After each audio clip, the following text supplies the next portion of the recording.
नमस्ते। मेरे channel knowledge liberates में आपका स्वागत है। आज हम एक्ट थेरेपी के पार्ट 4 को कंटिन्यू करेंगे। 3 पार्ट्स मैंने बना लिए हैं। कॉग्निटिव डिफ्यूजन पे पहला पार्ट कि अपने थॉट्स को कैसे मैनेज करें, थॉट्स से कैसे डिफ्यूज हो, उससे अलग हो। उसके बाद एक्सेप्टेंस पे कि इमोशंस को कैसे मैनेज करें, और थर्ड है कि कमिटमेंट, अपनी वैल्यूज, अपने गोल्स को कैसे बनाए और कैसे उसे फॉलो करें। अब चौथा पार्ट है, वो है self as context and being present. ये दो चीजों का, ये दो चीज जो है वो काइंड ऑफ कोर वैल्यू है, एक काइंड ऑफ रॉक स्टोन जो कहते हैं ना, कॉर्नर स्टोन, जो बेसिकली जो मेन इसका फाउंडेशन है वो है। बाकी के चीजें मैंने आपको पूरा सब कुछ समझा दिया, अभी आप सब कुछ समझ गए हो, बट एग्जीक्यूशन कैसे करना है, ये एग्जीक्यूशन का पार्ट है। ठीक है, तो basically self as context and being present. Being present का मतलब है कि प्रेजेंट में रहना, एंड सेल्फ एज कॉन्टेक्स्ट है कि अपने थॉट्स और विचारों को देखना। ये दोनों चीज ही आप, अगर मैं बिल्कुल सिंपल तरीके से बोलूं, हम सारे इंडियन भाई बंधु हैं। हमारे इंडियन होने का सबसे ज्यादा बड़ा फायदा है कि योगा और आयुर्वेद की कंट्री में हम पैदा हुए हैं। बाकी लोग भी मतलब समझते हैं बाकी की दुनिया, पर इंडियंस ज्यादा अच्छी तरह से समझते हैं। तो योगा में, मेडिटेशन में हमको बताया गया है, पहले से ही सिखाया गया है कि जो अपने थॉट्स को, इमोशंस को देखना है, ठीक है, उसको मतलब कि जैसे फॉर एग्जांपल मेडिटेशन में ये एग्जांपल दिया जाता है कि सोचो कि आप अ, एक नहर के सामने बैठे हुए हो, और नहर में जैसे पत्ते हैं वो चल रहे हैं, पत्ते जा रहे हैं, एक दो तीन ऐसे करके, और आप बैठ के पत्ते देख रहे हो। ये पत्ते आए, आप बैठे हो इधर, पत्ते आए और पत्ते चले गए, पत्ते आए और पत्ते चले गए। जैसे मैंने कॉग्निटिव डिफ्यूजन वाले वीडियो में बोला था, और एक्सेप्टेंस वाले वीडियो में, कि हम अपने थॉट्स एंड इमोशंस को वॉच कर सकते हैं। फॉर एग्जाम्पल, अगर आपको गुस्सा आ रहा है, मुझे किसी इंसान पे बहुत गुस्सा आ रहा है और मुझे लग रहा है कि मैं उसको थप्पड़ मारूंगा, तो या तो मैं थप्पड़ मार सकता हूँ, या तो मैं इस थॉट को देखूं कि हाँ, मुझे थॉट आ रहा है कि थप्पड़ मारने का, पर मैं थप्पड़ नहीं मारूंगा। जैसे कि मैंने आपको पहले भी एग्जांपल दिए हैं। फॉर एग्जांपल, ये स्पीकर है लेफ्ट हैंड में, और राइट हैंड में बॉटल है। अब मैं अगर सोचूं कि ये सोचूंगा कि मैं अपना स्पीकर गिरा दूं, ठीक है, ये सोच रहा हूँ कि मैं लेफ्ट हैंड से स्पीकर गिरा दूंगा, और गिराऊंगा मैं राइट हैंड से। बेसिकली मेरी चॉइस है, मैं थॉट कुछ और सोचूंगा, कुछ कर कुछ और सकता हूँ।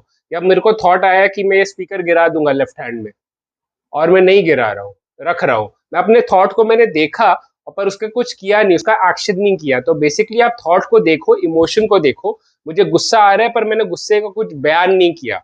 तो आप अपने थॉट और इमोशंस को देख सकते हो, पर उस पर एक्ट मत करो। उसे है कहते हैं सेल्फ एज कॉन्टेक्स्ट।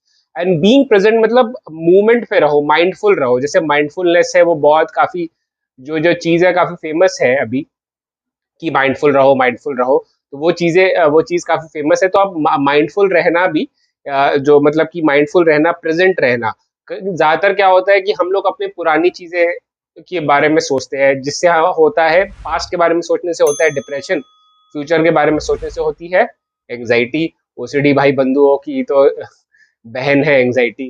तो ये फ्यूचर के बारे में सोच सोच के ये हो जाएगा, वो हो जाएगा, हार्म थॉट आया मुझे तो मैं तो किलर बन जाऊंगा, ये थॉट आया तो मैं वैसा बन जाऊंगा, चेकिंग ओसीडी का थॉट आया, स्टोव नहीं किया तो मैं ये हो जाऊंगा, मेरी सेक्सुअल ओरिएंटेशन चेंज हो जाएगी, ये है वो है, सब फ्यूचर के बारे में सोचते हैं हम। तो हमें हो जाती है एंग्जाइटी। पर अगर हम फ्यूचर के बारे में ना सोचे और प्रेजेंट मोमेंट में रहे, जैसे मैं अभी ये वीडियो बना रहा हूँ, कैमरे को देख रहा हूँ, बिल्कुल पूरा सब कुछ, पूरा ध्यान कैमरे पे और पूरा ध्यान कंटेंट पे जो मुझे बोलना है उस पे करना है, प्रेजेंट में रहना है। प्रेजेंट में रहने के लिए सबसे अच्छा तरीका होगा कि आप ना पोमोडोरो टेक्निक यूज करें। पोमोडोरो टेक्निक में क्या होता है कि आपने क्या करते हैं कि अपने आप को 25 मिनट का एक वो देते हैं, कि जैसे 20 मिनट का एक 25 मिनट का टोटल, उसमें 20 मिनट आप एक टाइम पे एक ही चीज करोगे। अगर मैं वीडियो बना रहा हूँ, सिर्फ वीडियो बना रहा हूँ, मैं कुछ और नहीं सोच रहा हूँ, या फॉर एग्जाम्पल मैं काम कर रहा हूँ ऑफिस का, एक प्रोजेक्ट, कुछ एक स्लाइड बना रहा हूँ, तो उसी स्लाइड पे 20 मिनट तक काम करूंगा और कुछ नहीं करूंगा। अलार्म वलाम ये वो फोन वोन सब अलग रख दूंगा, और उसके बाद 20 मिनट के काम करने के बाद मैं 5 मिनट की ब्रेक लूंगा।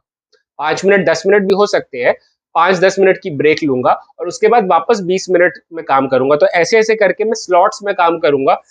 इससे क्या होता है कि एक तो आपकी ज्यादा जो एनर्जी है वो जाया नहीं होती, और आपको पता है कि सिर्फ 20 मिनट फोकस करना है, तो आप एक चीज पे ही फोकस करोगे।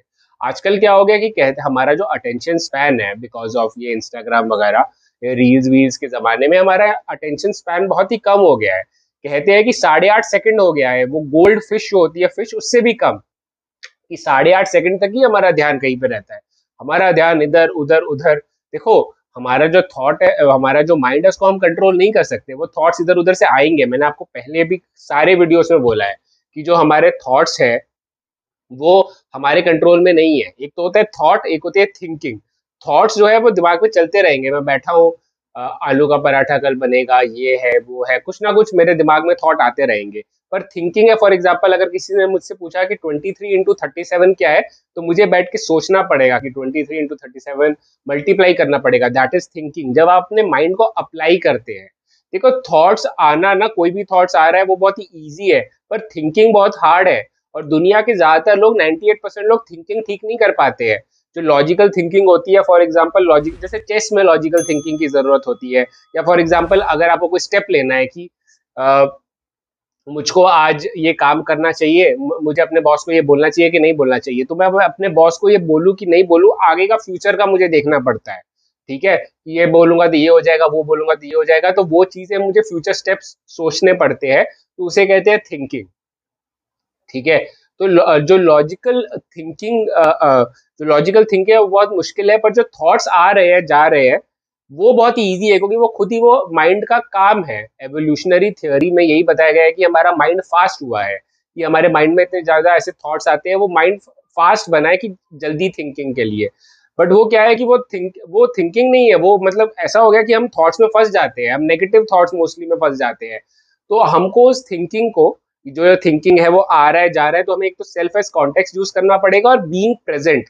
कि अगर आप बैठे हुए हो, जैसे मेडिटेशन करते हो, अपने सांस पे ध्यान देते हो, तो कभी कभी आपका दिमाग कहीं और चले जाता है कि अच्छा कल ये हुआ था, कल वो हुआ था, इसने ये कहा था, उसने वो कहा था। आपको फिर अपना ध्यान वापस सांस पे लाना होता है। जैसे मैं आंखें बंद करी, सांस पे ध्यान दे रहा हूँ, मैं, मेरा दिमाग कहीं और चले गया, मैं वापस फिर अपना ध्यान से सांस पे लेके आ रहा हूँ अपने। ठीक है, अपनी ब्रीदिंग पे लेके आ रहा हूँ। तो वही चीज है बीइंग प्रेजेंट, कि अगर आप कुछ काम कर रहे हो, अभी कुछ ऑफिस का काम कर रहे हो या स्टडी कर रहे हो, और आपका ध्यान कहीं और चले जा रहा है, ठीक है, तो आप क्या कर सकते हैं कि आप अपना ध्यान वापस उस काम पे लेके आइए। तो उसे कहते हैं being present and self as context. ये दो पॉइंट है आज के।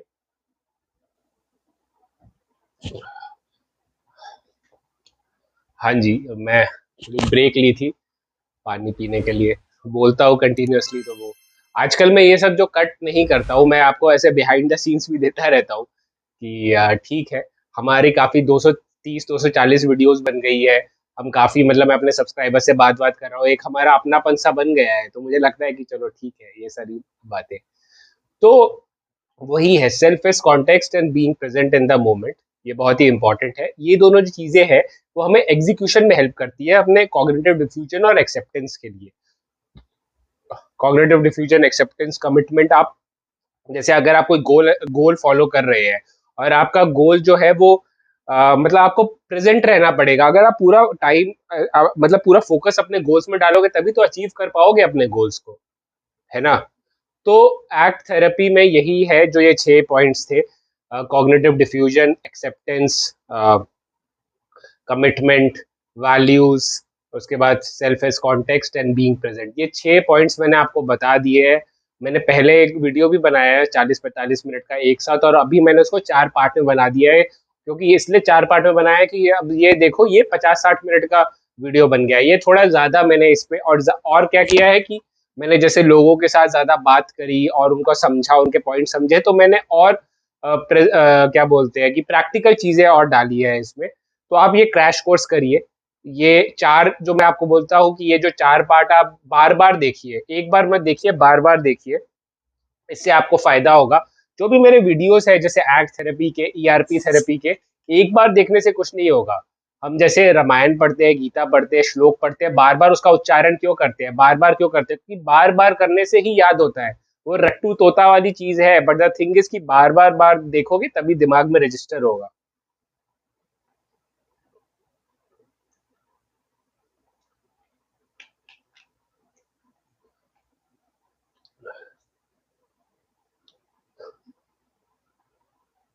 तो आप देखिए, मेरे वीडियोस बार बार देखिए, समझिए, ठीक है। आपको जैसी ओसीडी है, मैंने सारी ओसीडी सी कवर करके रखी है, आप सारी ओसीडीज देखो। मैं वीडियोस और बनाता रहूंगा और समझता रहूंगा कि क्या चीज मैं बना सकता हूँ आपके लिए, और वो चीज मैं बनाता रहूंगा।